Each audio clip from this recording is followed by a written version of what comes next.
Belajar dari pengalaman, apa yang sudah kita lakukan dan dianggap tidak benar, itu kita benahi. Secara kronologis, teman-teman sekalian, kami akan menyampaikan bahwa pada tanggal 20, ketika putusan Mahkamah Konstitusi dibacakan siang sampai sore hari, kami menyampaikan bahwa KPU akan melaksanakan putusan Mahkamah Konstitusi di malam harinya.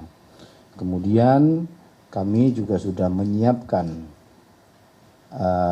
adaptasi atau mengambil substansi putusan yang kemudian kami normakan dalam draft PKPU yang kami kirimkan ke Komisi 2 atau DPR pada tanggal 21 Agustus.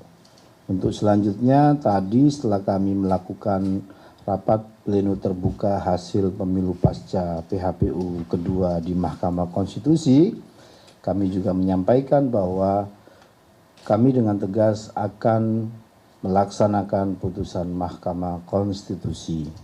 Adapun langkah-langkah lanjutan berkaitan dengan yang kita lakukan terkait dengan tindak lanjut putusan ini, kami melakukan langkah prosedur tertib prosedur, yaitu dengan melakukan konsultasi, dengan melakukan pembahasan di Komisi 2 atau di DPR.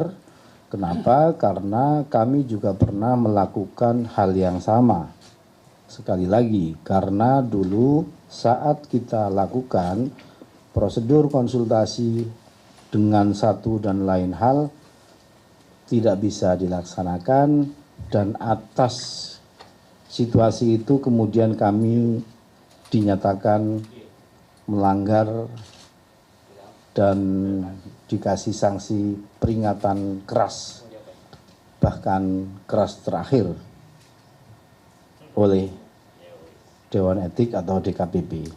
Tentu belajar dari pengalaman, apa yang sudah kita lakukan dan dianggap tidak benar, itu kita benahi, dan itulah yang membuat kami mengambil langkah-langkah putusan Mahkamah Konstitusi. Kami tidak lanjut langkah-langkah prosedural yang kami harus tempuh, kita akan lakukan.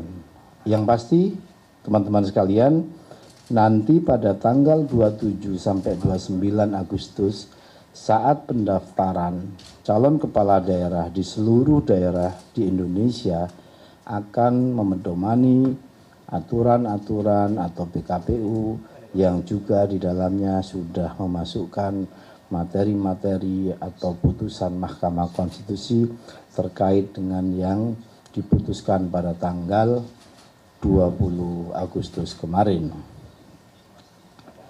Dan selanjutnya juga kami ingin sampaikan beberapa putusan Mahkamah Konstitusi yang lain, misalnya terkait dengan pengaturan pembolehan kampanye di kampus, kalau nggak salah itu juga pasti kita harus ikuti, ya kita perlakukan sama untuk kemudian kita akan segera adopsi, kita masukkan dalam pengaturan kampanye kita. Nah, lebih dari itu teman-teman sekalian, hari-hari ini atau 1-2 hari ini pasti kita akan melakukan langkah-langkah koordinasi komunikasi untuk menyegerakan pembahasan konsultasi dan seterusnya dengan Komisi 2 untuk segera, mumpung ada waktu sebelum waktu pendaftaran nanti tiba 27, semua pengaturan, semua PKPU sudah siap untuk kemudian diterapkan dalam proses penerimaan calon kepala daerah, pendaftaran calon kepala daerah di seluruh daerah di Indonesia. Itu sebagai penegasan dari kami di KPU, semoga ini bisa difahami oleh semua pihak, dan tentu perkembangan terakhir malam tadi juga menjadi semakin penegas untuk kami bahwa memang proses-proses ini akan tetap kami lakukan untuk kemudian proses memasukkan putusan Mahkamah Konstitusi dalam beberapa norma di PKPU pencalonan akan segera kita selesaikan. Meskipun draft juga sudah kita kirimkan ke Komisi 2, karena kita masih cuma 2 hari ini kan, jadi butuh waktu dan seterusnya. Itu teman-teman sekalian sebagai penegasan dari kami di KPU.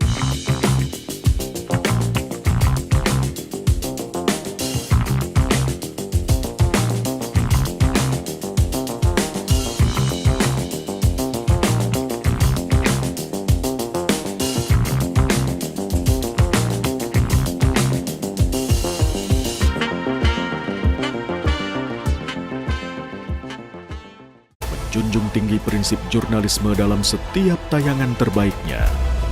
Menghadirkan berita bernilai sebagai referensi.